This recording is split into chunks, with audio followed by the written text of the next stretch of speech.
Dicen que el tiempo devora todo, ciudades, imperios, bibliotecas. Pero hay textos que se niegan a morir, porque no fueron escritos con tinta sobre papel, sino con vibración en la memoria universal. Uno de esos textos es atribuido a Hermes Trismegisto y lo llamaban el último manuscrito del Yo Soy.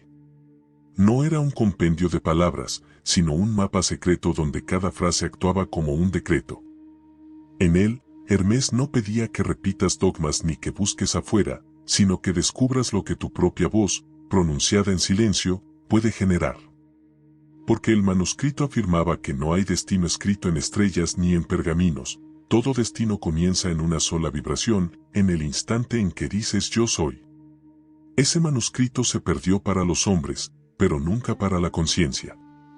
Hoy lo recuperamos, no como arqueólogos de papiros, sino como exploradores de la mente que organiza realidades. Lo que escucharás en estas páginas no es historia antigua. Es un espejo, una llave, una advertencia. Porque en cada capítulo se revelará cómo el pensamiento, unido a la emoción, se convierte en vibración, y como esa vibración, inevitablemente, talla los hechos de tu vida. Y así, como quien abre un libro prohibido en medio de la noche, entrarás en el secreto que Hermes dejó sellado, la vibración que convierte el pensamiento en realidad. Prepárate, porque en el primer capítulo el eco del yo soy comenzará a resonar, y nada volverá a sonar igual en tu interior.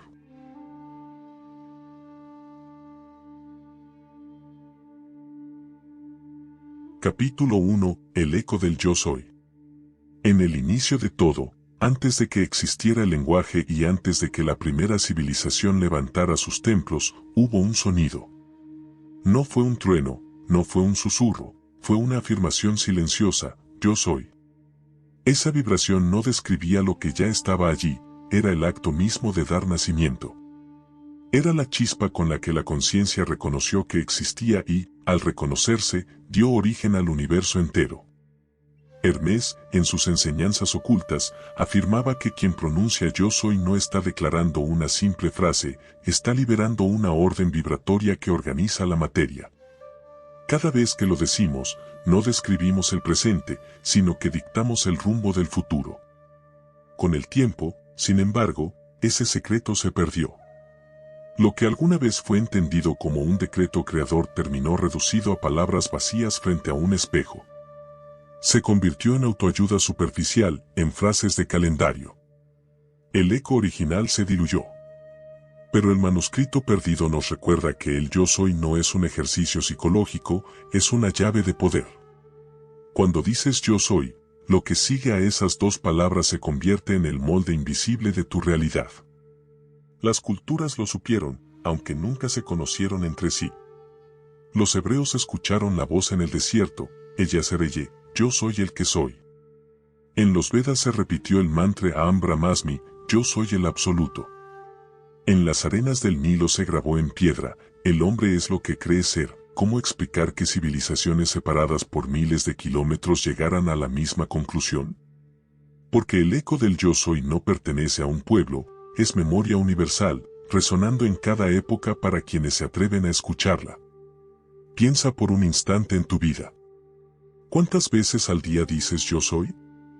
A veces lo haces sin darte cuenta, soy un desastre, soy un inútil, soy un tonto.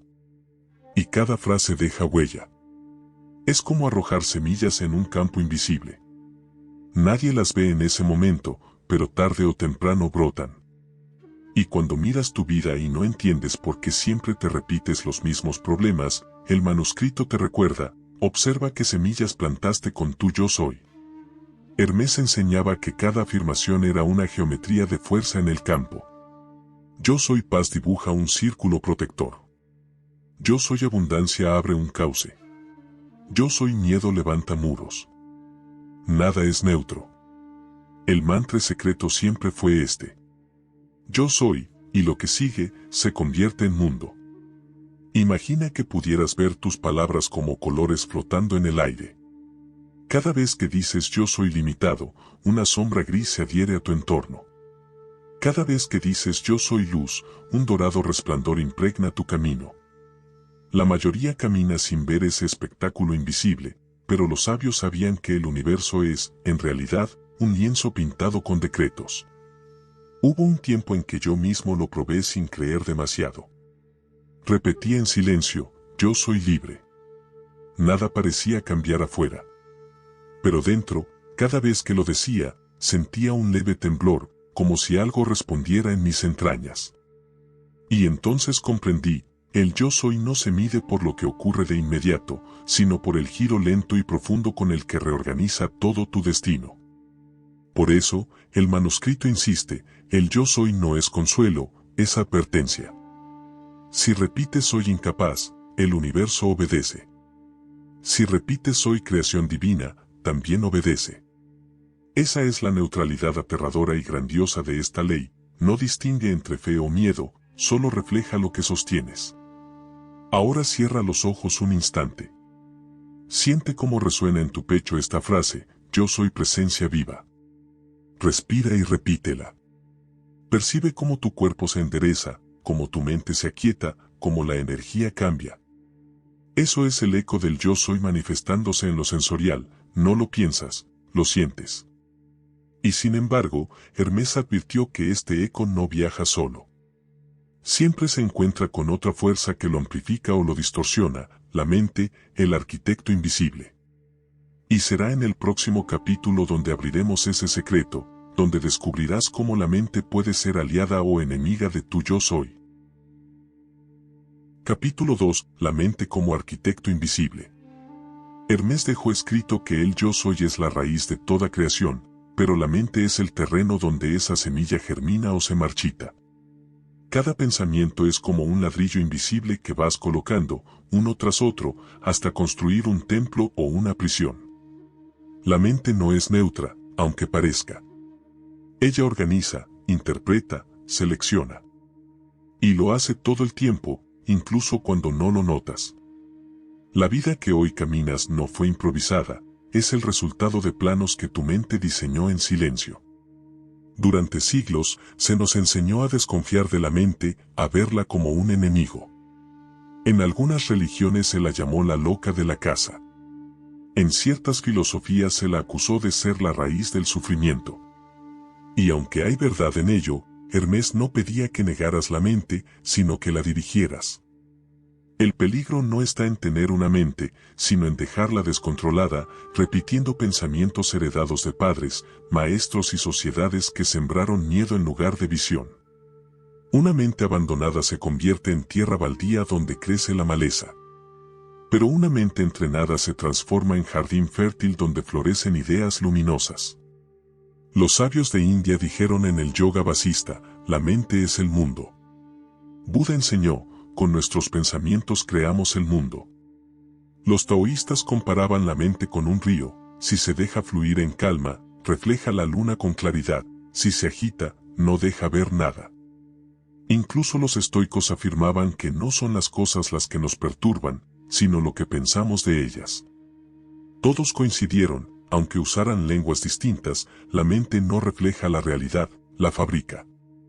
Imagina a un hombre que vive repitiendo, no hay oportunidades para mí. Día tras día camina por la ciudad, y aunque cientos de puertas se abren a su alrededor, él solo percibe muros. Su mente ha diseñado un plano cerrado y la realidad obedece. En cambio, otro hombre, con menos recursos, sostiene, siempre hay un camino. Y su mente, como arquitecto fiel, empieza a mostrarle pasajes escondidos, personas que ayudan, caminos que otros no ven. Ambos caminan por el mismo mundo, pero cada uno habita un diseño distinto. Hermes resumía esta enseñanza en un axioma poderoso. La mente dibuja en el éter lo que el yo soy decreta. Si tú yo soy afirma soy plenitud, la mente despliega planos donde todo se acomoda para sostener esa plenitud. Si tú yo soy afirma soy carencia, la mente levanta muros que confirman esa visión. La mente no juzga, solo obedece. Es el arquitecto que nunca descansa, esperando instrucciones claras o repitiendo, como eco, las instrucciones viejas que nunca revisaste. Imagina tu mente como un vasto taller lleno de mesas, planos y herramientas. Cada pensamiento que sostienes se dibuja allí como una línea de fuerza. Algunos son trazos ligeros que se borran rápido, otros son grabados firmes como surcos en la piedra. ¿Qué diseños repites a diario? Cada no puedo añade un muro sin ventanas. Cada sí puedo abre una puerta hacia la luz. El universo no construye según tus deseos fugaces, sino según los planos que insistes en sostener con más emoción y repetición. Piensa en alguien que siempre se dice a sí mismo, el amor es sufrimiento. Aunque conozca personas dispuestas a ofrecer cariño genuino, la mente las descarta porque no encajan en el plano. Buscará inconscientemente a quienes confirmen su creencia. Así funciona el arquitecto invisible, no pregunta si quieres ese diseño, lo ejecuta porque lo decretaste con tu vibración interna. Y lo mismo ocurre con la prosperidad, la salud o la paz, la mente construye lo que le ordenas, aunque la orden haya sido inconsciente. La mente dibuja, pero los planos necesitan un material para volverse sólidos. Ese material es la vibración, ondas invisibles que convierten pensamientos en frecuencia y frecuencia en realidad.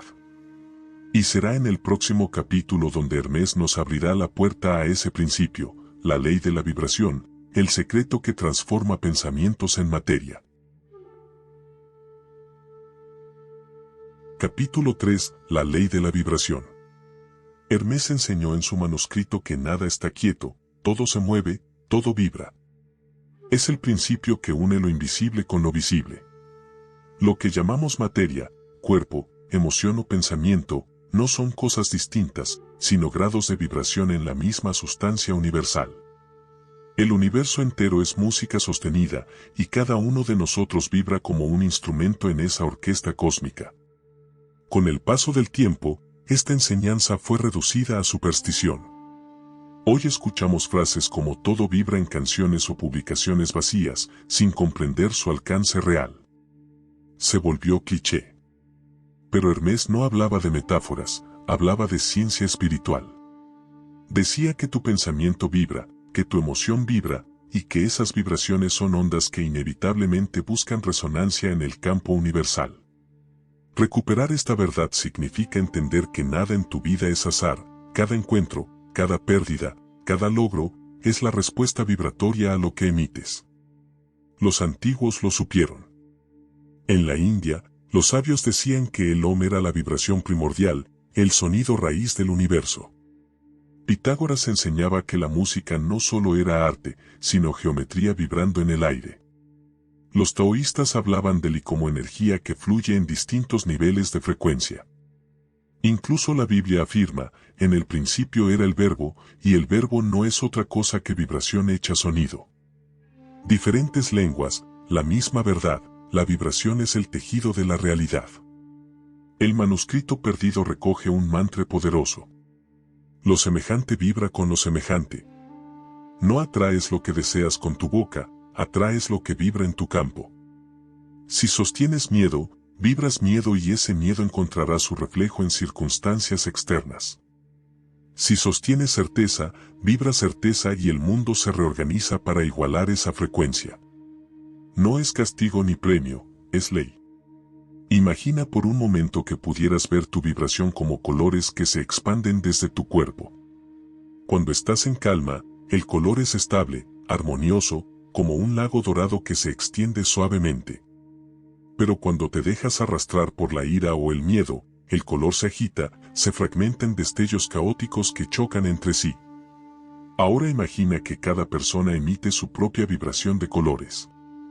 Al encontrarte con alguien que vibra parecido, ambas ondas se potencian, si vibran en oposición, se anulan o generan conflicto. La vida es un campo de ondas, y tú eres un emisor constante. Piensa en los días en que despiertas con mal humor. Todo parece salir mal, el tráfico se complica, alguien te responde con hostilidad, la computadora falla. No es coincidencia, tu vibración inicial ordenó el resto del día. Y al contrario, cuando inicias con gratitud, aunque no tengas nada nuevo en tu vida, aparecen sincronías, puertas abiertas, gestos amables. La vibración no es filosofía, es causa invisible que organiza la materia visible. Cuenta la tradición que un discípulo de Hermes llegó desesperado porque todo en su vida era fracaso. Hermes lo escuchó en silencio y luego lo llevó a un estanque. Le pidió que arrojara una piedra.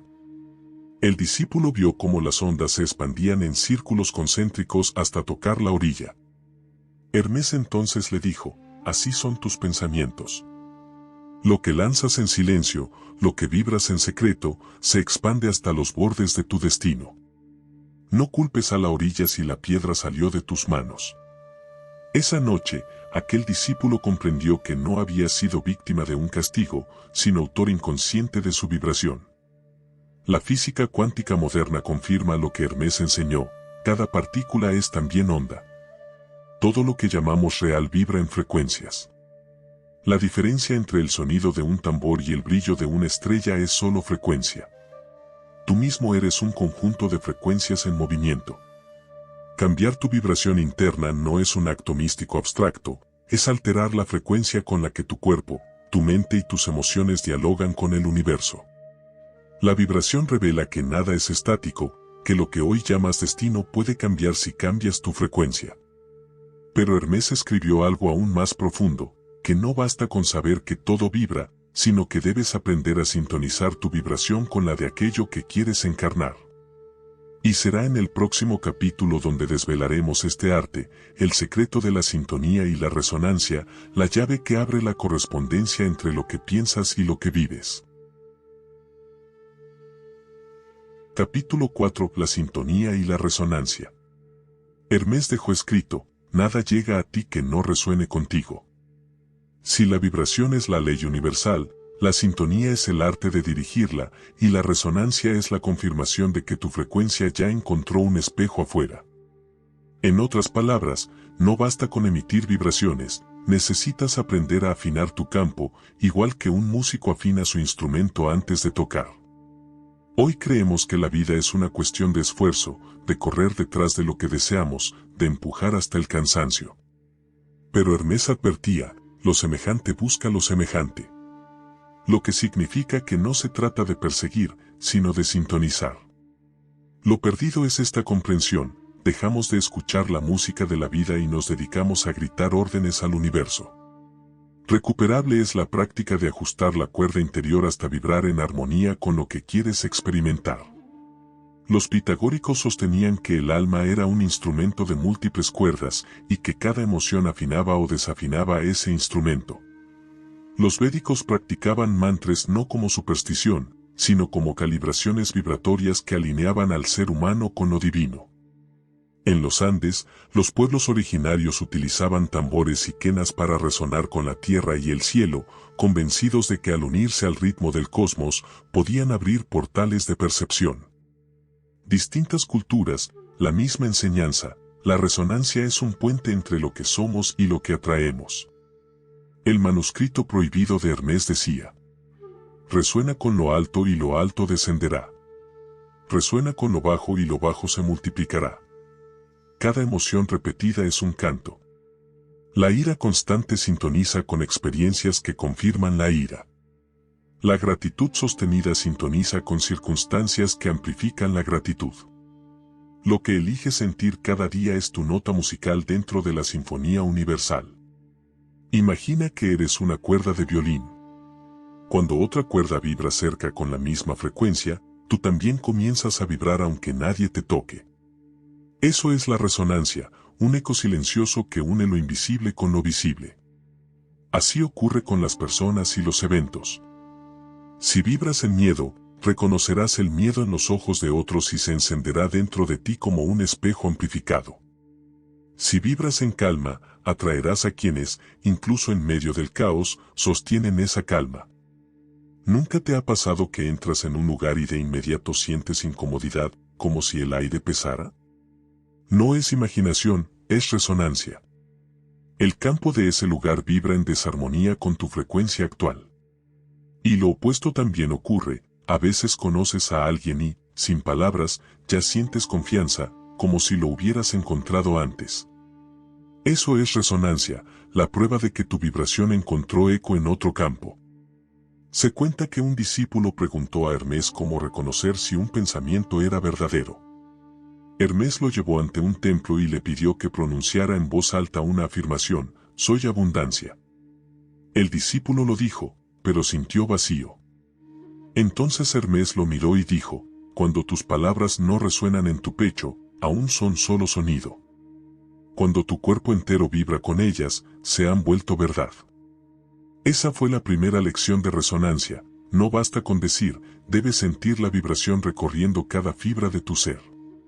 La neurociencia hoy habla de coherencia cardíaca. Cuando respiras con calma y sostienes pensamientos elevados, tu corazón y tu cerebro entran en sincronía. Esa sintonía crea ondas medibles, armónicas, que influyen no solo en tu bienestar, sino en quienes te rodean. Lo que Hermes enseñaba hace miles de años, hoy la ciencia lo confirma: la resonancia no es poesía, es física aplicada a la conciencia. La sintonía y la resonancia nos muestran que lo que vives no es casualidad, es eco. Pero Hermes guardó un secreto aún más profundo en su manuscrito: la correspondencia. El principio que revela que lo que está dentro siempre se refleja fuera, y que lo que ves en el mundo no es más que el espejo de tu propio campo. En el próximo capítulo abriremos esa puerta, la ley de correspondencia, el espejo oculto del universo. Capítulo 5. El poder sanador del yo soy.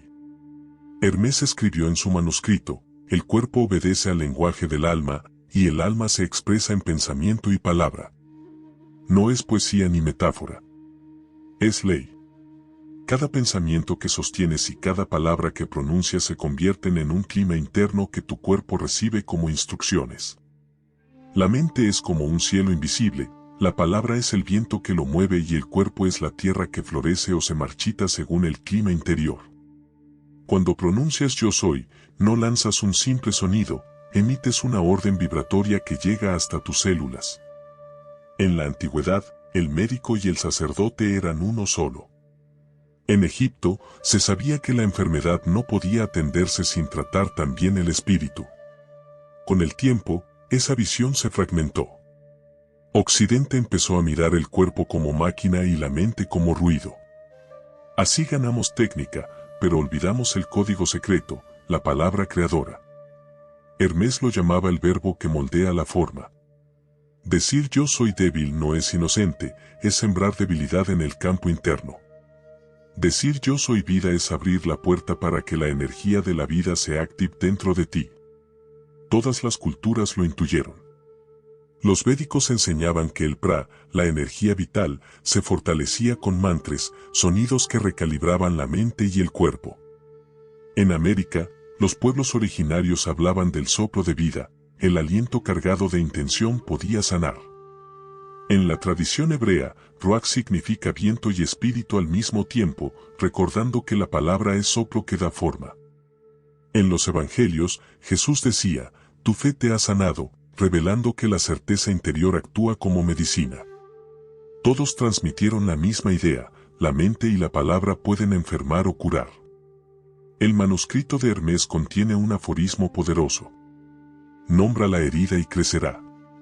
Nombra la vida y despertará. Esto no significa negar el dolor ni cerrar los ojos al síntoma. Significa reconocer que la manera en que nombras tu estado lo alimenta. Decir yo soy cansancio refuerza la fatiga. Decir yo soy descanso abre espacio para que el cuerpo encuentre reparación. El yo soy es una orden que la biología escucha en silencio. Prueba a pronunciar en voz baja: yo soy frágil. Observa lo que ocurre: los hombros tienden a caer, el abdomen se contrae, la respiración se vuelve corta. Ahora di: yo soy sostén. Nota cómo el pecho se expande, la columna se alinea y el aire circula con más libertad. La palabra no se queda en el aire, desciende y modifica gestos, posturas y flujos internos. Somos en gran parte agua y vibración, cada frase repercute como ondas en un lago. Se cuenta que una mujer llegó a Hermes aquejada por el insomnio. Había intentado remedios y oraciones, pero la mente la desvelaba cada noche. Hermes no le dio pócimas, le entregó una práctica simple: 3 respiraciones profundas y un decreto, repetido antes de dormir: yo soy descanso que me encuentra. Al principio sonaba vacío. Con los días, su cuerpo empezó a asociar esas palabras con calma. En pocas semanas, la noche dejó de ser enemiga. Cuando cambió la palabra con la que cruzaba el umbral del sueño, cambió la puerta por la que entraba la noche. Hoy lo confirma la psiconeuroinmunología, los estados mentales alteran el sistema inmune, hormonal y nervioso. El efecto placebo demuestra que la expectativa de sanación activa mecanismos reales en el cuerpo. El efecto nocebo, en cambio, revela que la palabra negativa también enferma. Hermes lo había resumido siglos antes, la forma sigue a la frecuencia. Piensa en alguien que repite constantemente estoy agotado. Aunque tenga energía, termina hundiéndose en el cansancio. Al contrario, quien se afirma voy a atravesar este día con fuerza encuentra reservas inesperadas. No es ilusión, es dirección. El yo soy es un mandato y el cuerpo lo ejecuta. Un joven tipógrafo sufría dolores de estómago y se definía a sí mismo como nervioso por naturaleza. Hermes le enseñó a cambiar esa identidad, en lugar de yo soy nervio, debía decir, yo soy espacio donde el nervio se calma. Le indicó acompañarlo con respiraciones largas y suaves. Al cabo de unas semanas, el dolor comenzó a disminuir. No fue un milagro súbito, sino el fruto de una nueva gramática interior. Detecta la frase raíz, la que refuerzas sin darte cuenta. Tradúcela en necesidad, estoy agotado se traduce en necesito descanso. Decreta en presente, yo soy descanso en marcha. Sella con respiración, inhala contando 4, exhala contando 6, mientras repites el decreto. Repite con constancia, 3 veces al día durante al menos 21 días. Coloca un vaso de agua frente a ti. Llévalo al pecho, pronuncia tu decreto 3 veces y bebe en silencio. El gesto no es superstición, es darle forma visible a la intención. La mente graba mejor cuando el verbo se acompaña de acción. El poder de la palabra no reemplaza la medicina física. Hermes no te pediría ignorar un tratamiento. Pediría sumar la vibración consciente para que la medicina del cuerpo y la medicina de la palabra trabajen juntas. Más allá de frases como mejoro o me siento bien, existe un decreto raíz, yo soy vida que se recuerda. No pelea con el síntoma, lo trasciende. Eleva la identidad a un nivel donde la enfermedad pierde fuerza. Lo que nombras, nutres. Lo que agradeces, regresa. La gratitud es vibración de salud. Aún en medio de la enfermedad, agradecer por lo que aún funciona abre caminos de cooperación interna.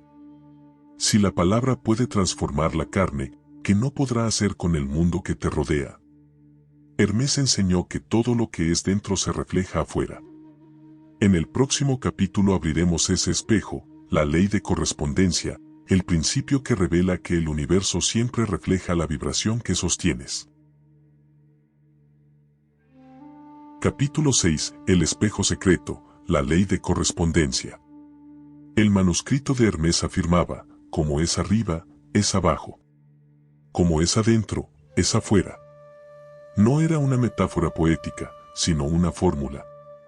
Una advertencia escrita como un espejo, lo que vibra en tu interior no puede permanecer oculto, tarde o temprano se refleja en la materia. Así como el rostro se descubre en el agua calma, así la conciencia deja huellas en los sucesos. Cada escena de tu vida es un espejo donde se transparenta lo que pronunciaste en secreto. En algún momento de la historia, los hombres olvidaron este principio. Creyeron que el universo era un escenario indiferente, un teatro sin relación con su interior. Empezaron a pensar que la vida les ocurría desde afuera, como un azar ciego. Pero los antiguos sabían que no había muro entre mente y mundo, sino membrana. Sabían que todo pensamiento era una semilla que tarde o temprano germinaría en la tierra de la realidad. Lo que hoy se perdió es la certeza de que la existencia es recíproca, el universo no responde a lo que dices pedir, responde a lo que verdaderamente eres. En Babilonia, los sacerdotes enseñaban que la desgracia que no se comprendía dentro se repetiría fuera. En la tradición andina, se decía que la enfermedad del espíritu se reflejaba en el pueblo como sequía. En el hermetismo, la correspondencia no era superstición, era matemática espiritual, lo que vibra en lo oculto se manifiesta en lo visible. Los alquimistas medievales lo redescubrieron al afirmar, el microcosmos y el macrocosmos son uno. El manuscrito contenía un pasaje breve pero decisivo. Lo que ocultas en tu palabra secreta, la vida lo gritará en tu destino. Ese era el recordatorio de Hermés: no basta con cuidar lo que dices en público, porque es el murmullo interno el que determina la forma externa. No es la súplica, es la identidad vibrada en silencio lo que crea correspondencia. Los antiguos sabios solían llevar a sus discípulos a lagos o ríos en calma. Allí les pedían observar cómo el agua devolvía cada gesto, cada piedra arrojada, cada movimiento del aire.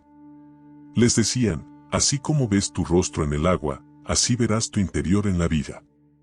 Quien quiera cambiar la imagen debe cambiar lo que refleja, no golpear el espejo. Era una enseñanza simple y directa: la realidad visible es agua, el interior humano es el rostro que la toca. Una leyenda cuenta que un joven buscó a Hermés para pedir prosperidad.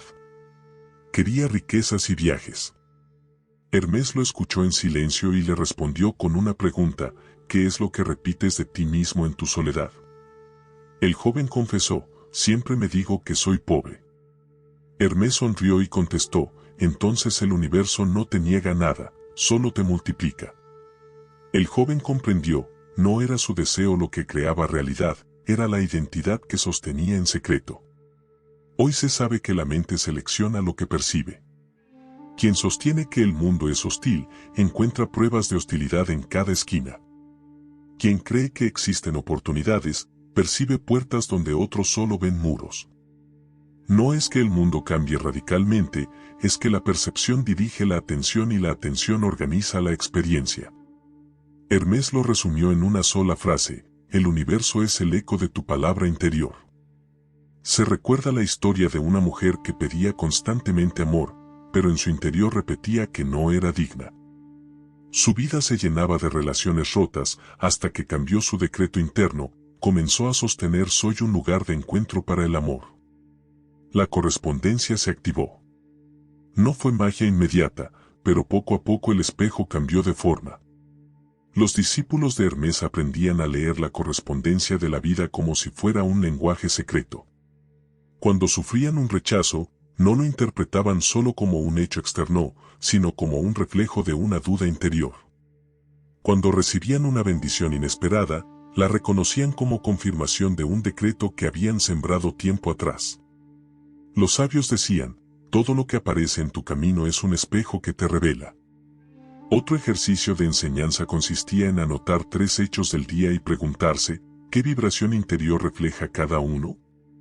Así aprendían a reconocer que el mundo visible es un libro abierto que habla el idioma de su propio yo soy. Comprender la ley de correspondencia no es temerle al universo, sino aprender a leerlo. La vida deja de ser un misterio hostil y se vuelve un espejo pedagógico. Cada circunstancia, favorable o difícil, se convierte en un maestro silencioso que revela lo que se vibra dentro. Si cada hecho de la vida es un espejo, entonces la pregunta inevitable es: ¿qué imagen estás sembrando en tu interior? Hermés escribió que existe un puente oculto entre vibración y materia, la imaginación.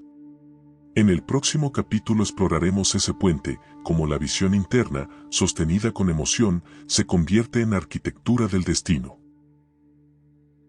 Capítulo 7. El poder de la imaginación creadora. Hermés dejó escrito en el manuscrito: la imaginación es el taller secreto donde lo invisible adquiere forma. Para él, imaginar no era fantasear ni soñar despierto.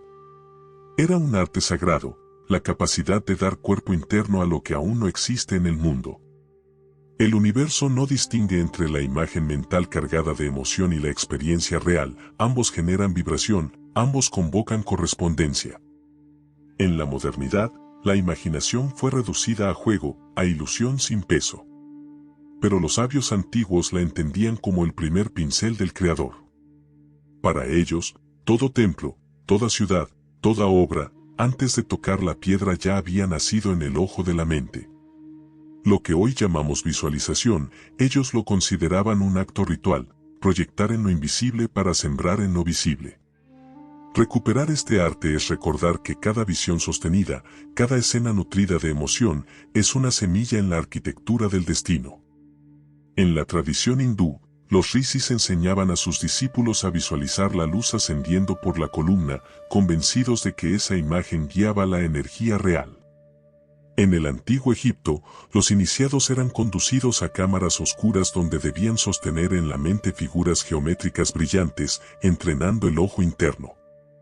En la filosofía griega, Platón hablaba de las ideas como realidades invisibles más verdaderas que lo tangible. Todas estas corrientes apuntaban al mismo lugar: la imaginación no es un pasatiempo, es un puente. El manuscrito recogía una advertencia clara. Imagina con descuido y cosecharás caos. Imagina con conciencia y abrirás camino. La imaginación no es neutral. Si repites escenas de fracaso o temor, esas imágenes nutren la vibración que luego el mundo reflejará. Si sostienes visiones de armonía, tu interior se organiza en esa frecuencia. Hermés insistía: el mundo externo es la sombra de tu mundo interno. Los maestros antiguos sabían que no bastaba con pensar. Pedían a sus discípulos sentir la escena interna. No era suficiente imaginar un fuego, había que percibir su calor. No bastaba con ver un río, había que escuchar su rumor.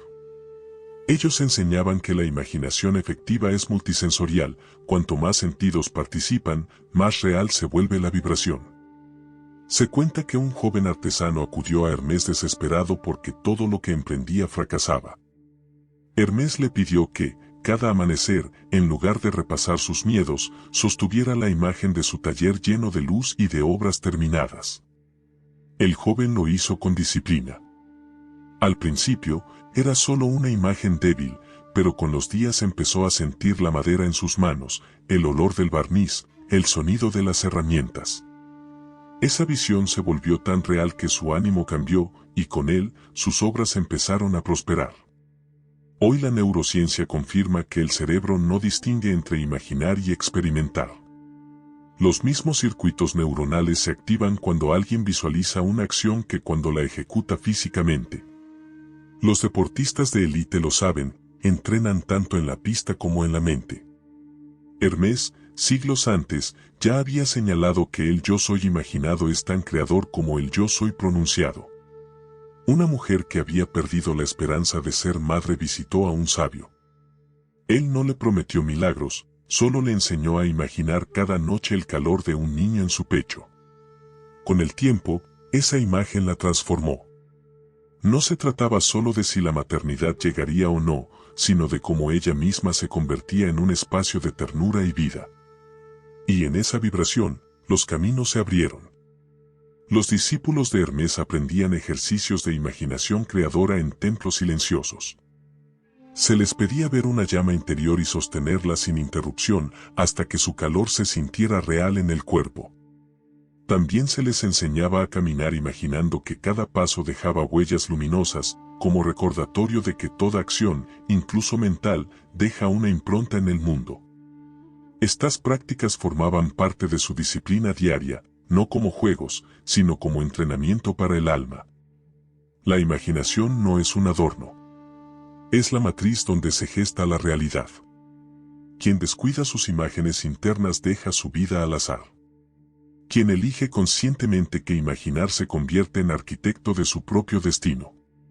Hermés lo resumía con palabras sencillas: lo que imaginas con fuerza y emoción ya existe en el plano invisible y tarde o temprano buscará su reflejo en el visible. Si la imaginación es el taller secreto donde todo se forja, surge una pregunta inevitable: ¿qué ocurre cuando la emoción se une al pensamiento y ambos se sostienen en el tiempo? En el próximo capítulo, el manuscrito revela cómo la vibración sostenida se convierte en frecuencia creadora, el poder oculto que transforma el instante en destino. Capítulo 8. La vibración sostenida como frecuencia creadora. En el manuscrito se lee: el pensamiento es chispa, la emoción es combustible, pero la vibración sostenida es llama que no se extingue. Hermés diferenciaba entre un deseo pasajero y una frecuencia creadora.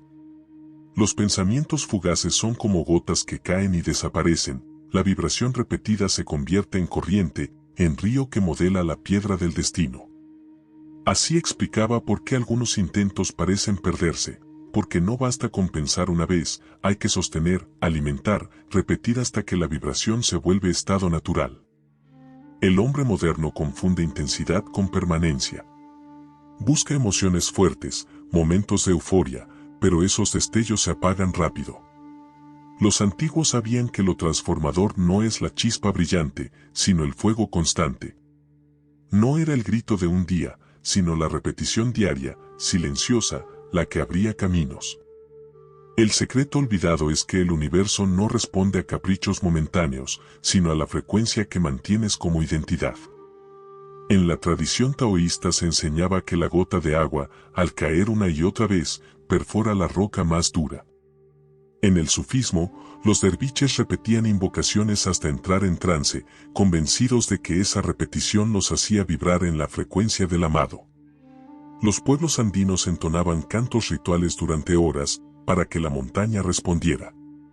En cada cultura, la insistencia era entendida como llave. Hermés recogió ese saber y lo tradujo en una frase: lo que vibra en ti sin cesar, el mundo lo hará carne. El manuscrito advertía: una emoción breve colorea un instante, una vibración sostenida pinta el paisaje de la vida. Por eso, Hermés enseñaba que no basta con decretar una sola vez. La frecuencia creadora se forja en la constancia, en el repetir hasta que el decreto deja de sonar externo y se vuelve identidad. Cuando ya no dices quiero ser, sino que respiras yo soy, la vibración está madura. Los maestros antiguos mostraban a sus discípulos un instrumento de cuerdas. Les pedían pulsar una sola nota y dejar que resonara hasta que impregnara el aire. Luego decían: así debe ser tu vibración, no un golpe breve, sino una nota que se mantiene, que llena el espacio hasta volverse atmósfera. Así aprendían que la constancia convierte un gesto en clima, y un clima en destino.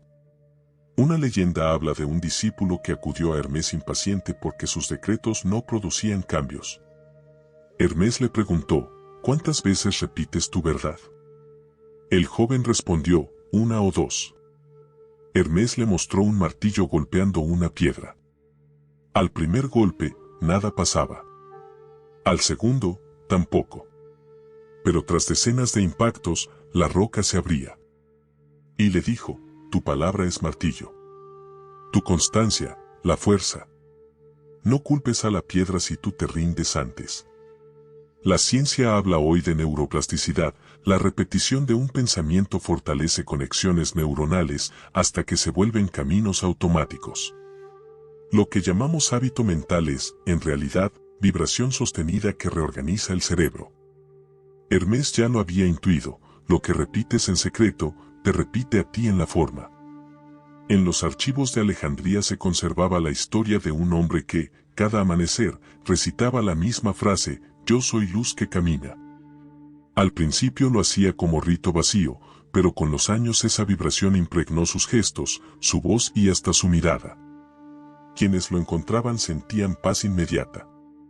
No era sugestión, era la frecuencia sostenida de un decreto encarnado. Los discípulos de Hermés recibían ejercicios de repetición sagrada. No se trataba de pedir con ansiedad, sino de sostener una vibración como si fuera respiración natural.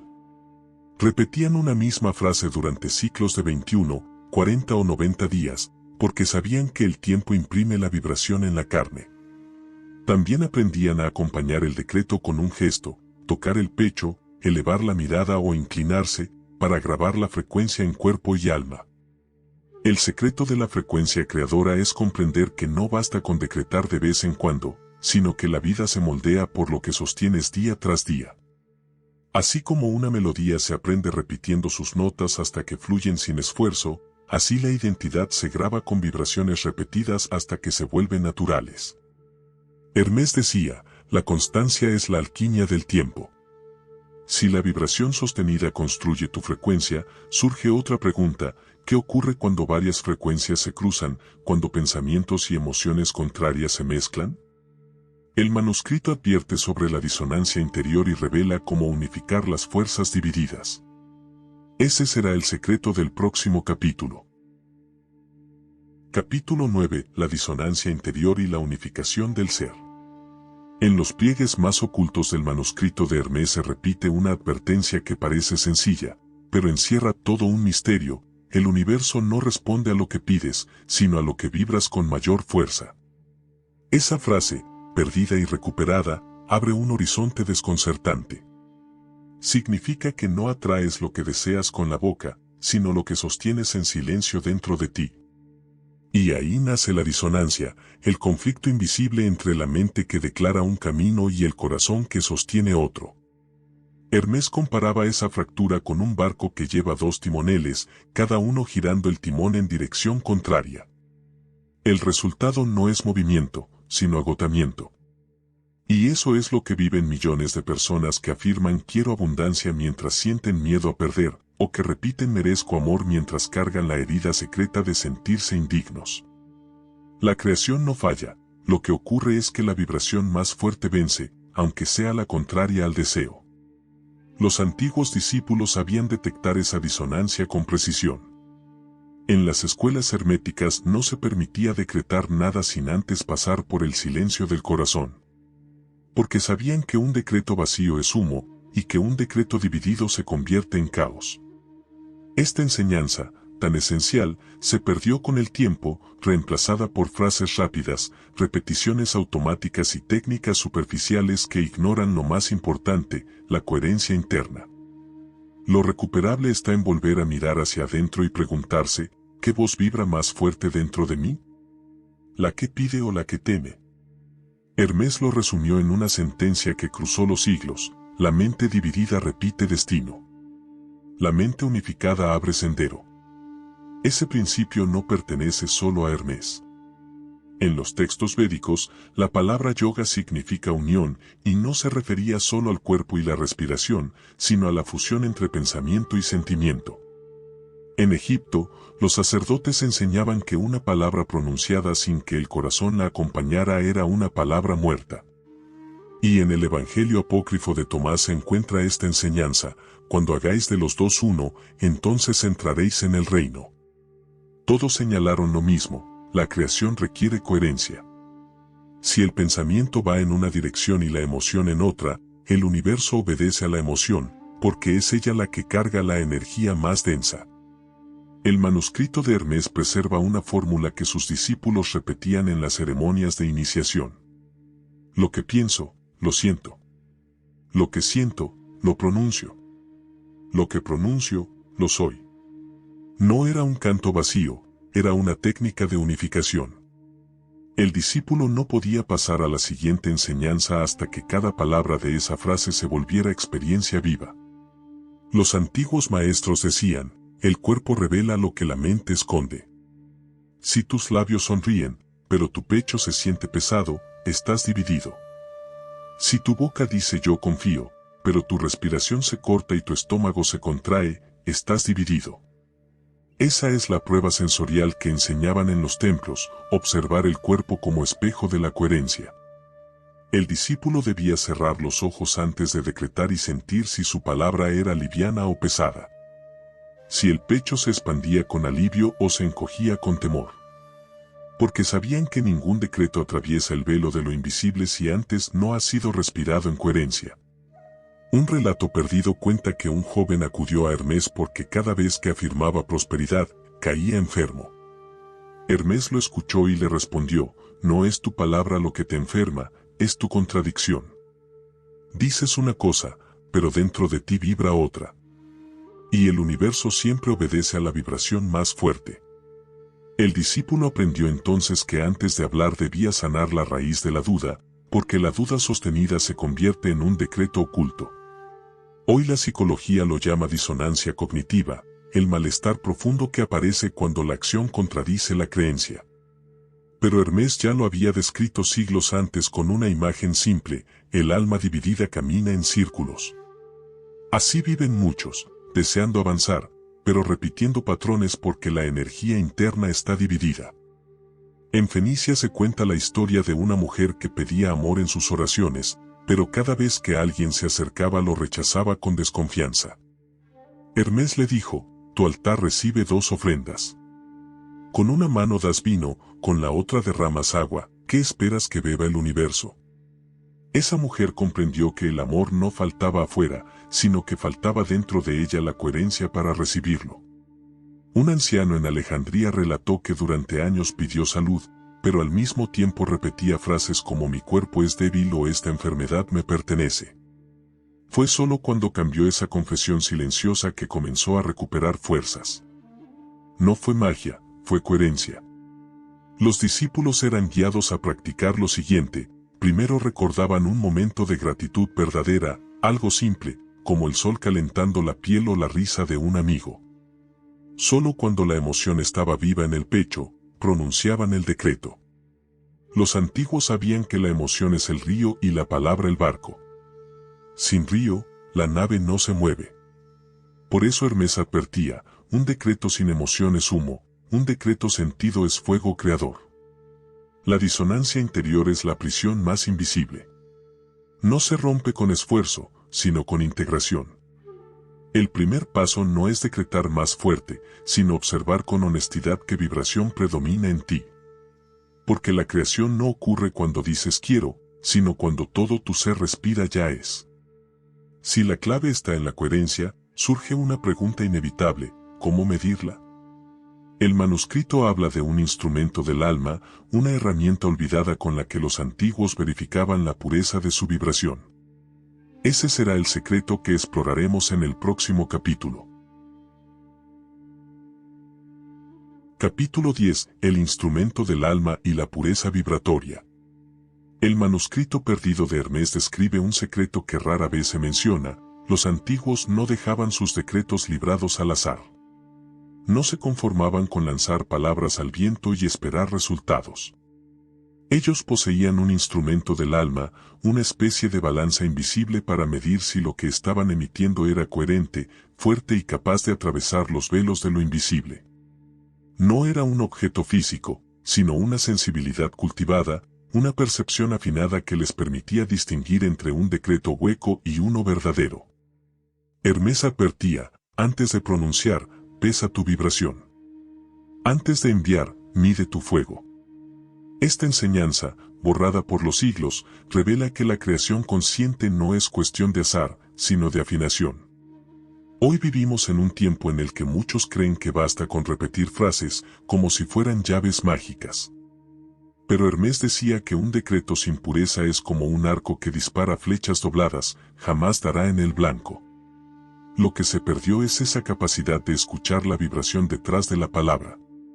Lo recuperable está en volver a entrenar ese instrumento interno, para que lo que se declara no sea una idea vacía, sino un campo de energía pleno.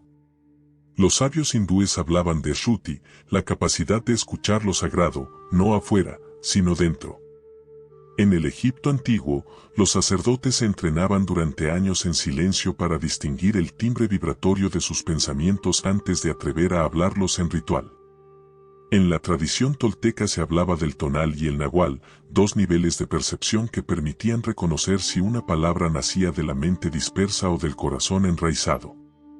Todas estas tradiciones apuntaban al mismo punto: la palabra no se mide por la forma, sino por la vibración que la sostiene. En el cuaderno negro atribuido a los discípulos de Hermes, se repite una fórmula de afinación. Siento, observo, pronuncio. Pronuncio, resuena, crea. Crea, retorna, confirma. Era un ciclo completo que los iniciados repetían antes de declarar algo importante.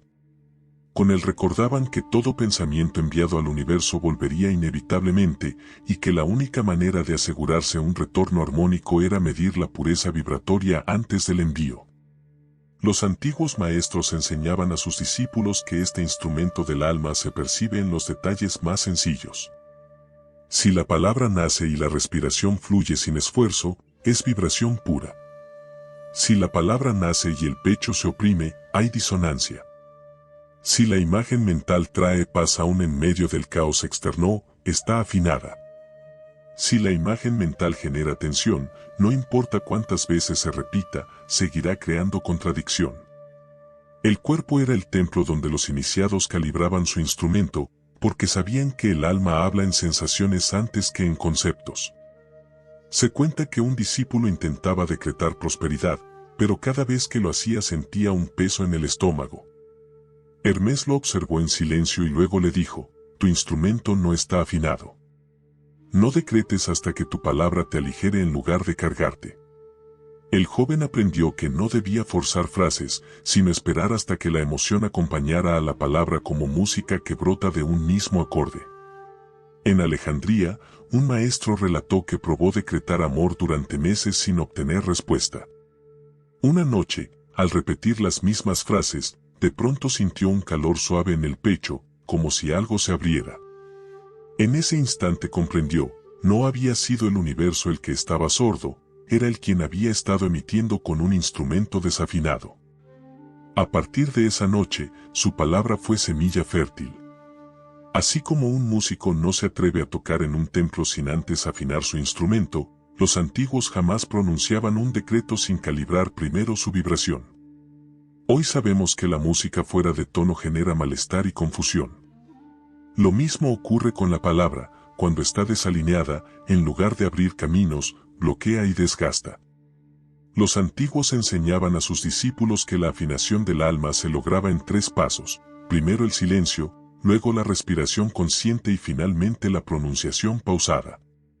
Se decía que los sabios podían pasar horas en silencio antes de decir una sola frase, porque entendían que cada palabra era un acto creador irreversible. Los manuscritos revelan que en los templos se practicaba la repetición interna hasta que la emoción y la palabra coincidían. Solo entonces se pronunciaba en voz. Así, el decreto no era ruido, era música creadora. El instrumento del alma no es un objeto olvidado, es una capacidad que todos poseemos, aunque dormida. Es la sensibilidad de reconocer cuando lo que pensamos, sentimos y decimos resuena como un solo acorde. Y esa coherencia es lo que convierte la palabra en llave. Porque un decreto pronunciado sin afinación es un eco vacío, pero un decreto nacido de un instrumento alineado se convierte en destino. Si la palabra necesita afinación, la pregunta que sigue es inevitable: ¿qué ocurre cuando esa palabra, afinada, se siembra en el terreno más fértil de todos, el subconsciente durante el sueño? El manuscrito de Hermes dedica un capítulo entero a esta práctica: dormir como si ya fueras, despertar distinto.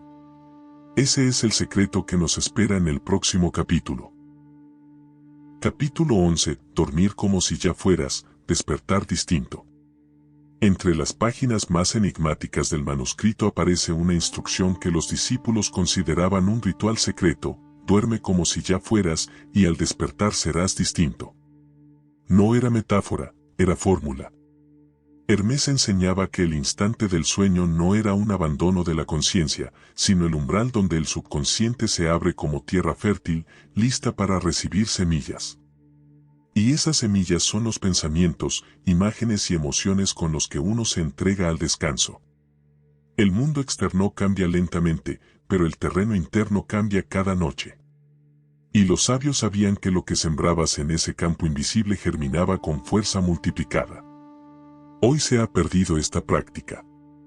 Muchos se acuestan con el peso del día, repitiendo en silencio frases como mañana será igual o no hay salida. Y sin saberlo, convierten esas frases en oraciones nocturnas que el subconsciente trabaja durante horas. Lo recuperable es volver a tratar al sueño como lo que realmente es: un templo donde se define gran parte del destino. Hermes lo advertía: quien duerme con miedo, despierta con cadenas; quien duerme con certeza, despierta con alas. En distintas tradiciones aparecen referencias a este misterio. Los egipcios enseñaban que durante el sueño el alma viajaba por corredores invisibles, llevando consigo la última emoción del día como pasaporte. Los védicos afirmaban que lo que se contempla justo antes de dormir se imprime en el Atman, el núcleo del ser. Incluso en las antiguas comunidades cristianas se repetía un dicho oculto: dime cómo duermes y te diré cómo despiertas. Todas apuntaban a lo mismo: la noche no es un descanso pasivo, sino una siembra consciente. El manuscrito preserva una plegaria breve que los iniciados recitaban en silencio al acostarse. Duermo en la certeza. Sueño en la plenitud. Despierto en la creación. No se decía en voz alta para convencer al universo, sino para convencer al propio subconsciente. Los maestros antiguos enseñaban que el cuerpo debía acompañar esta práctica. Antes de dormir, pedían a los discípulos que respiraran hasta que el pecho se sintiera liviano. Decían, no entres al templo del sueño con la espalda tensa ni con el rostro endurecido. El cuerpo debe soltar lo que el alma desea entregar. Así, la última sensación antes del sueño no era la del cansancio, sino la de gratitud y presencia. En una aldea del desierto, un joven escribía cada noche en un trozo de papiro la vida que quería vivir. No lo hacía como deseo, sino como recuerdo. Dormía con ese papel bajo su almohada. Años después, relató que lo que había escrito, línea por línea, se cumplió en formas que no podía haber imaginado. No fue magia, decía, fue siembra nocturna. Un relato de Alejandría habla de una mujer que había perdido todo en una inundación. Durante meses se acostó repitiendo en silencio no tengo nada. Cada amanecer, la vida parecía confirmarlo. Hasta que un anciano le enseñó a acostarse agradeciendo por una sola cosa, su respiración. Esa mínima certeza se volvió semilla. Con el tiempo, comenzó a atraer ayuda, alimento, compañía. Ella misma reconoció, no cambié de suerte, cambié de siembra. Hoy la ciencia del sueño confirma lo que Hermés intuía. El cerebro reorganiza conexiones y memorias durante la noche. Lo último que contemplas antes de dormir se imprime con más fuerza en la mente profunda que cualquier experiencia diurna. Así, acostarse en miedo es como sembrar espinas, acostarse en gratitud es sembrar flores que brotarán al amanecer. Los antiguos maestros enseñaban a sus discípulos que el sueño debía tratarse como un ritual. No bastaba con cerrar los ojos. Pedían que, antes de acostarse, imaginaran un instante de la vida que deseaban como si ya lo vivieran. No como una súplica, sino como un reconocimiento. Decían, el subconsciente no distingue entre lo real y lo sentido.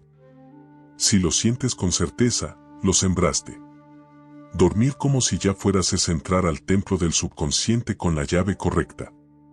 Es permitir que la última vibración del día sea un decreto silencioso que moldeará la realidad del mañana. Hermés enseñaba que el día es la siembra en la superficie, pero la noche es la siembra en la raíz. Y quien cuida la raíz no teme a la tormenta. Si la noche es siembra, ¿qué ocurre con lo que callamos durante el día? El manuscrito revela un secreto inquietante, que cada pensamiento, incluso los no dichos, son oraciones silenciosas que viajan y regresan. Esa será la enseñanza del próximo capítulo. Capítulo 12. La oración silenciosa. El manuscrito de Hermés guarda una revelación que incomoda a quienes creen que solo lo dicho en voz alta tiene poder. Afirma con claridad, cada pensamiento es ya una oración.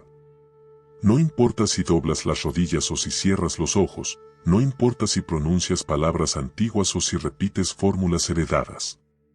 Lo que piensas en silencio, lo que sostienes sin pronunciar, ya es una plegaria que se lanza al universo. Este secreto fue temido por siglos, porque significa que no puedes esconderte detrás de tus palabras dulces si en tu interior vibran resentimiento o miedo. El universo no responde a la boca, responde al campo vibratorio que emite cada pensamiento. Hoy la mayoría cree que orar es recitar frases aprendidas o encender velas en un templo. Eso es lo que quedó en la superficie.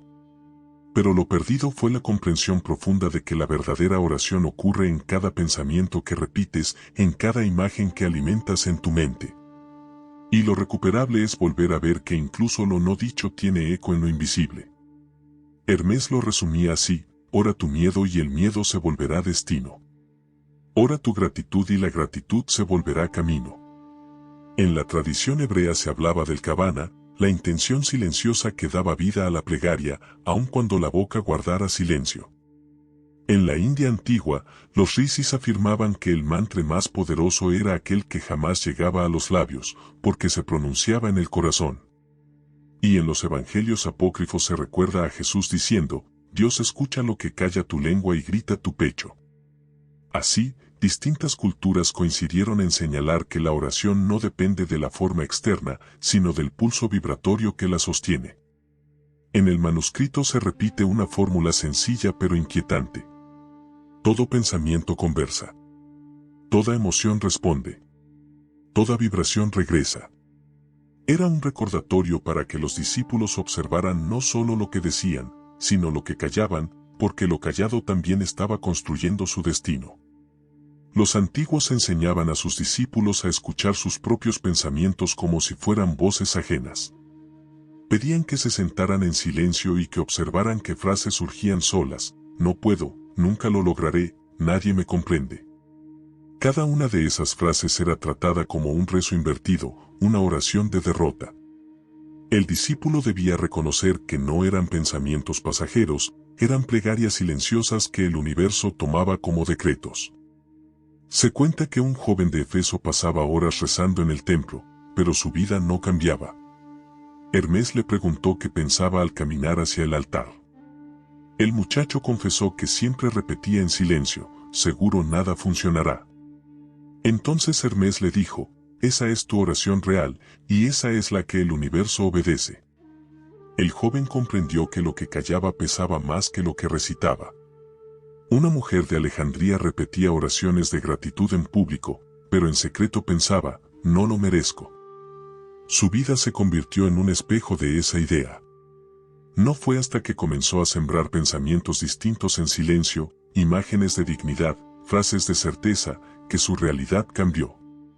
No cambiaron sus palabras externas, cambió la oración silenciosa. Hoy, la neurociencia confirma algo parecido. Los pensamientos repetitivos activan redes neuronales que terminan condicionando la percepción. Lo que llamamos rumiación mental es, en términos espirituales, oración continua. El cerebro responde igual a lo imaginado que a lo vivido. Hermes no hablaba de ciencia, pero intuía lo mismo: lo que sostienes en la mente se vuelve real aunque nunca lo pronuncies. Los antiguos maestros enseñaban a sus discípulos que la verdadera vigilancia no era sobre la lengua, sino sobre la mente. Pedían ejercicios de observación, durante el día, notar cada pensamiento que surgía como si fuera una palabra lanzada al cielo. Decían: el silencio no existe. Todo lo que piensas está hablando. Esa era la forma de entrenar el alma para que la oración silenciosa se volviera consciente y no automática. La oración silenciosa es el lenguaje oculto con el que conversamos con el universo a cada instante. No se trata de reprimir pensamientos, sino de reconocer cuáles son las plegarias que estamos enviando sin darnos cuenta. Hermes enseñaba que quien gobierna sus pensamientos gobierna su diálogo con lo divino. Y en ese gobierno silencioso se decide gran parte del destino. Pero si cada pensamiento es ya una oración, ¿qué ocurre con aquellos que no solo permanecen en la mente, sino que se graban en el cuerpo? El manuscrito dedica un capítulo a este misterio, el cuerpo como escritura sagrada que revela el lenguaje secreto de la mente. Ese será el próximo descubrimiento. Capítulo 13. El lenguaje secreto del cuerpo. Entre las páginas más enigmáticas del manuscrito se encuentra una afirmación contundente: el cuerpo escribe lo que la mente calla. Hermes y sus discípulos sabían que el organismo humano no era solo materia, sino una superficie sagrada donde los pensamientos y emociones se imprimen como símbolos. Allí donde la boca calla, el cuerpo habla. Allí donde la mente duda, el cuerpo refleja. Esto significa que cada gesto, cada tensión, cada enfermedad, no aparece por azar. Son letras invisibles con las que el alma escribe su historia en la carne. Y comprender este lenguaje era, para los antiguos, una de las formas más directas de acceder al conocimiento interior. Hoy el cuerpo se trata como máquina, dividido en órganos y sistemas. Se buscan explicaciones externas a dolores, síntomas o fatigas, ignorando la raíz invisible. Lo perdido es la capacidad de escuchar al cuerpo como a un maestro. Y lo recuperable es volver a leerlo como un manuscrito vivo donde cada señal tiene sentido. Hermes enseñaba que una tos persistente podía revelar palabras no dichas, que un peso en los hombros podía ser reflejo de responsabilidades asumidas en exceso, que la fiebre no era solo reacción física, sino fuego interno que intentaba purificar emociones estancadas.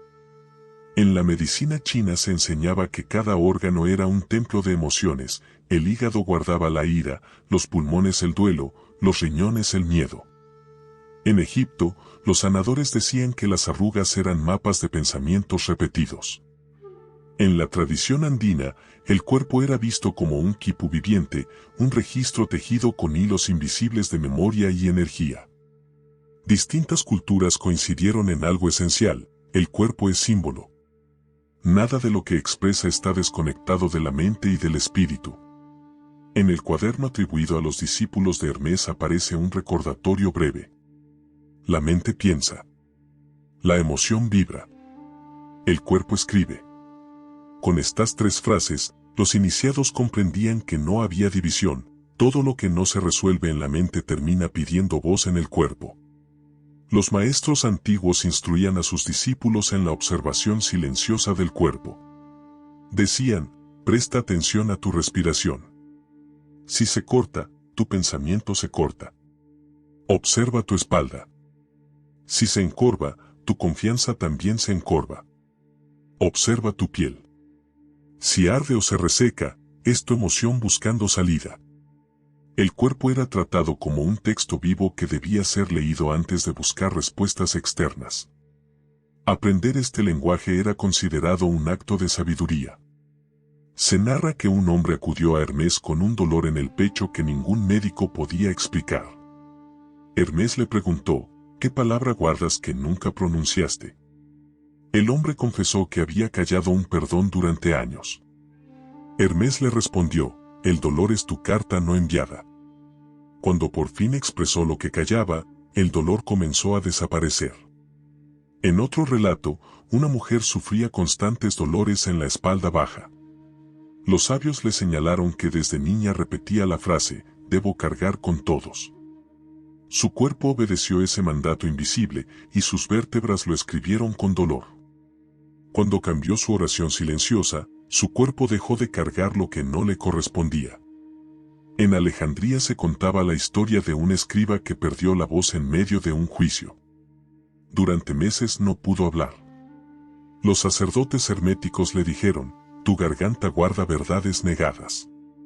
Y cuando se atrevió a escribir lo que temía declarar, poco a poco recuperó el habla. Hoy, incluso la ciencia médica reconoce que el estrés puede debilitar el sistema inmune, que las emociones influyen en la presión arterial, que la depresión se refleja en la postura corporal. Lo que antes parecía superstición, ahora la biología lo confirma: mente, emoción y cuerpo son un mismo circuito. Los antiguos maestros enseñaban a sus discípulos a escuchar su cuerpo antes de dormir, recorriéndolo en silencio. Decían, si un músculo duele, observa qué pensamiento lo acompaña. Si un órgano se repite en enfermedad, observa qué emoción lo alimenta. No era un castigo, era un espejo. Y ese espejo se podía sanar al reconocer la raíz invisible. Los discípulos aprendían que el cuerpo no era enemigo, era aliado, una escritura sagrada que pedía ser leída y comprendida. El cuerpo es el cuaderno secreto donde se escriben nuestras oraciones no dichas. Cada dolor, cada tensión, cada enfermedad, es una nota enviada desde lo profundo del alma. Y quien aprende a leer ese lenguaje deja de luchar contra el cuerpo y empieza a escucharlo como un sabio. Hermes lo resumía así, no maldigas a tu cuerpo, él solo está pronunciando tu verdad más oculta. Pero si el cuerpo escribe lo que la mente calla, ¿qué ocurre con las ideas heredadas, aquellas frases que no son nuestras pero que obedecemos como cadenas invisibles? El manuscrito responde con claridad en el siguiente capítulo: las cadenas más fuertes no son de hierro, son de pensamiento. Capítulo 14. Las cadenas invisibles. El manuscrito de Hermes habla de cadenas que no se ven, pero que pesan más que el hierro. Esas cadenas no atan manos ni pies, atan la mente. Se forjan con frases heredadas, con creencias aceptadas sin cuestionar, con sentencias pronunciadas por padres, maestros o sociedades enteras que se instalan en el alma como decretos silenciosos. Hermes advertía, nadie nace encadenado. Se aprende a creer en cadenas. Estas ataduras son invisibles porque se confunden con la voz interna. Uno cree que son pensamientos propios, cuando en realidad son ecos de voces antiguas. Hoy, la mayoría repite frases como el que nace pobre muere pobre, el amor siempre duele, ya es tarde para mí, sin darse cuenta de que son decretos disfrazados de costumbre. Lo perdido es la conciencia de que esas frases son programaciones. Y lo recuperable es la capacidad de reconocer que toda idea heredada puede ser desarraigada. Hermes enseñaba que ninguna cadena mental puede sostenerse si se ilumina con la conciencia. Decía, la llave no está en pelear con la cadena, sino en recordar que nunca tuvo cerradura. En la tradición budista se habla de nudos kármicos, creencias repetidas que atan a un ciclo de sufrimiento. En el pueblo andino, los chamanes enseñaban que muchas dolencias provenían de palabras heredadas de los ancestros y que era necesario cortarlas con rituales de canto. En la cultura griega, Sócrates afirmaba que la mayor esclavitud era aceptar sin cuestionar lo que otros pensaban por ti. Todas estas enseñanzas confluyen en lo mismo, las cadenas más fuertes no son físicas, son de pensamiento. El manuscrito guarda un recordatorio sencillo para los discípulos. Nací libre. Creí cadenas. Elijo soltar. Estas tres frases se repetían en silencio durante las iniciaciones, como un acto de desprogramación. Los maestros enseñaban a sus discípulos a reconocer esas cadenas en el propio cuerpo. Decían, si cada vez que sueñas algo nuevo, tu pecho se oprime, no es miedo, es la cadena de otro en tu interior. Si cada vez que quieres hablar, tu garganta se corta, no es timidez, es la voz ajena aún resonando en ti. El cuerpo no solo escribe la mente propia, también refleja las cadenas heredadas. Los maestros enseñaban a sus discípulos a reconocer esas cadenas en el propio cuerpo. Decían, si cada vez que sueñas algo nuevo, tu pecho se oprime, no es miedo, es la cadena de otro en tu interior. Si cada vez que quieres hablar, tu garganta se corta, no es timidez, es la voz ajena aún resonando en ti. El cuerpo no solo escribe la mente propia, también refleja las cadenas heredadas. Se cuenta que un joven artesano repetía siempre, nunca tendré éxito. Cuando Hermes le preguntó de dónde venía esa idea, recordó que su padre se lo decía cada vez que fallaba en algo. Hermes le mostró que esa frase no era verdad universal, sino cadena heredada. Cuando el joven comenzó a sembrar nuevas palabras, sus manos crearon obras que lo sostuvieron toda la vida. En Alejandría, una mujer no podía aceptar amor. Decía siempre, no soy digna. Al indagar, descubrió que esa frase venía de su madre, quien la había repetido hasta el cansancio. Al reconocerlo, comprendió que llevaba puesta una cadena que no era suya.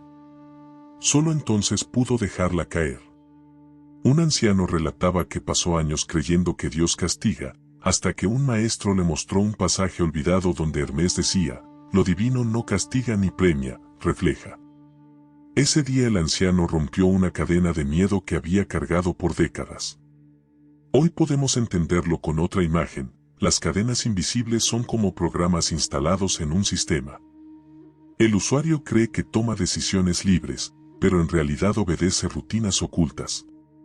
La única manera de liberarse no es forzar el sistema, sino reescribir el programa. Hermes ya lo intuía, cambiar la raíz de la creencia cambia el fruto del destino. Los antiguos maestros enseñaban a sus discípulos a detectar las cadenas con una simple pregunta, ¿de quién es esta voz? Cada vez que un pensamiento limitante aparecía, el discípulo debía detenerse y rastrear su origen. ¿Era suyo o heredado? Una vez identificado, lo reemplazaban con frases de libertad. Decían, la conciencia es la espada que corta lo que la lengua sembró. Las cadenas invisibles son poderosas porque se disfrazan de verdad. Pero Hermes enseñaba que ninguna idea es más fuerte que la conciencia que la observa. Y cuando uno se atreve a preguntarse, ¿y si esto no es mío?, comienza el verdadero proceso de liberación. Si las cadenas más fuertes son de pensamiento, la pregunta que sigue es, ¿qué ocurre cuando todas esas cadenas caen? El manuscrito habla entonces de un renacer interior, un momento en que el yo soy se muestra sin máscaras ni roles. Ese será el misterio del próximo capítulo. Capítulo 15. El renacer interior.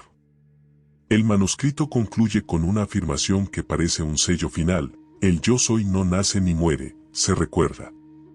Con estas palabras, Hermés enseñaba que el despertar no consiste en añadir nada nuevo, sino en quitar lo que sobra, las máscaras, los roles, las cadenas invisibles.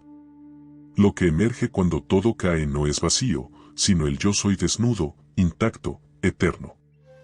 Ese renacer no tiene que ver con volver a la infancia física, sino con regresar a la pureza de la conciencia, a ese punto donde uno sabe que no es lo que hace ni lo que posee, sino lo que es. Hoy se confunde el renacer con cambiar de ciudad, de pareja, de trabajo. Y aunque esos cambios pueden traer aire nuevo, lo perdido es la noción de que el renacimiento verdadero ocurre dentro, cuando el yo soy se reconoce como el núcleo inmutable. Lo recuperable es esa fuerza que nadie puede dar ni quitar, porque no depende del mundo externo. Hermés afirmaba, el que se recuerda a sí mismo no necesita volver a empezar, porque nunca se perdió. En las tradiciones místicas se habla siempre de un segundo nacimiento. Jesús lo nombró como nacer de nuevo en el espíritu. En los textos sufíes se dice, muere antes de morir. Los sabios mayas hablaban de la mariposa como símbolo del renacer interior. La oruga no desaparece, se transforma en algo que siempre estuvo latente. Todas las culturas intuyeron que el renacimiento no es biológico, es un despertar de la memoria del alma. El manuscrito ofrece una fórmula final, una suerte de cierre para los discípulos. Solté el nombre. Solté el rol. Recordé el yo soy. Con estas frases, los iniciados cerraban sus estudios, sabiendo que el aprendizaje no era acumular, sino recordar. Los maestros enseñaban a sus discípulos que el renacer se sentía en el cuerpo como ligereza. Decían, cuando ya no llevas máscaras, tu respiración se expande. Cuando ya no sostienes cadenas, tu espalda se endereza. Cuando ya no representas papeles, tu rostro se suaviza. El cuerpo mismo reflejaba que algo había caído y algo verdadero había emergido. Se cuenta que un hombre vivió toda su vida representando el papel de comerciante exitoso hasta que perdió sus bienes. Creyó morir en ese derrumbe, pero al quedarse sin títulos ni posesiones, descubrió que aún quedaba algo que nadie podía tocar, su conciencia de ser. Ese día comprendió lo que significaba renacer. Una discípula relató que durante años se definió como hija de alguien, madre de alguien, esposa de alguien. Solo cuando esos roles se quebraron comprendió que seguía siendo ella misma. Descubrió un centro inmutable que no dependía de ninguna etiqueta. Ese centro era su yo soy, y al reconocerlo sintió que nacía de nuevo. Hoy, la psicología habla de desidentificación y la física cuántica de campo subyacente. Distintos lenguajes para lo mismo, cuando sueltas las formas, lo que queda es pura energía consciente. Hermés no usó esas palabras, pero apuntó a la misma verdad: lo real no puede romperse, solo olvidarse. Los antiguos maestros enseñaban a sus discípulos a imaginarse quitando máscaras al final del día. Una a una, iban dejando caer las identidades: trabajador, padre, ciudadano, estudiante. Decían, cuando ya no quede ninguna, verás lo que nunca cambia. Ese ejercicio no era teatro, era preparación para recordar lo eterno. El renacer interior no es un suceso extraordinario, es un recuerdo silencioso. No requiere templos ni rituales, solo el valor de soltar lo que nunca fuiste.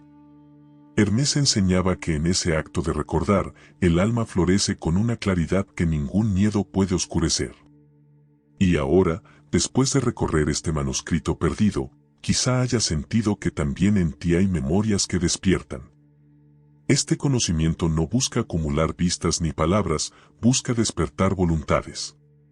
Si lo sientes así, comparte este mensaje, comenta lo que has recordado y únete a quienes estamos reconstruyendo esta memoria universal. Porque el renacer no es de uno, es de todos. Gracias infinitas a todos nuestros miembros, discípulos, alumnos y maestros de Conciencia TV. Su apoyo, su presencia y su energía hacen posible este espacio de expansión, silencio consciente y transformación.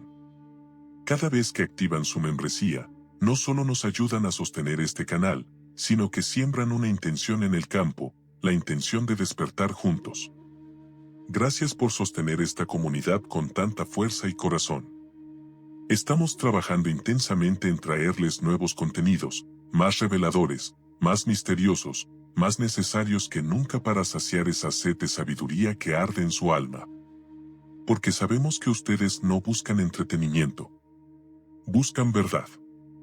Y a esa búsqueda, le debemos todo. Estos son los beneficios que reciben según el nivel que han elegido con tanto amor. Nivel 1, discípulos. Acceden a un libro exclusivo de Conciencia TV, con ejercicios prácticos para el proceso de manifestación, y a audios privados que no están disponibles en ningún otro lugar. Nivel 2, alumnos. Incluye todo lo anterior, más 3 libros adicionales y audios de un nivel más profundo y poderoso, además de acceso a una colección de audios descargables, para que puedan escucharlos desde su celular sin conexión, donde sea que estén. Nivel 3, maestros. Además de todo lo anterior, acceden a una biblioteca exclusiva con más de 200 libros espirituales, esotéricos y de sabiduría ancestral, que se actualiza constantemente con nuevo material reservado solo para ustedes. Gracias por caminar con nosotros. Esto apenas comienza.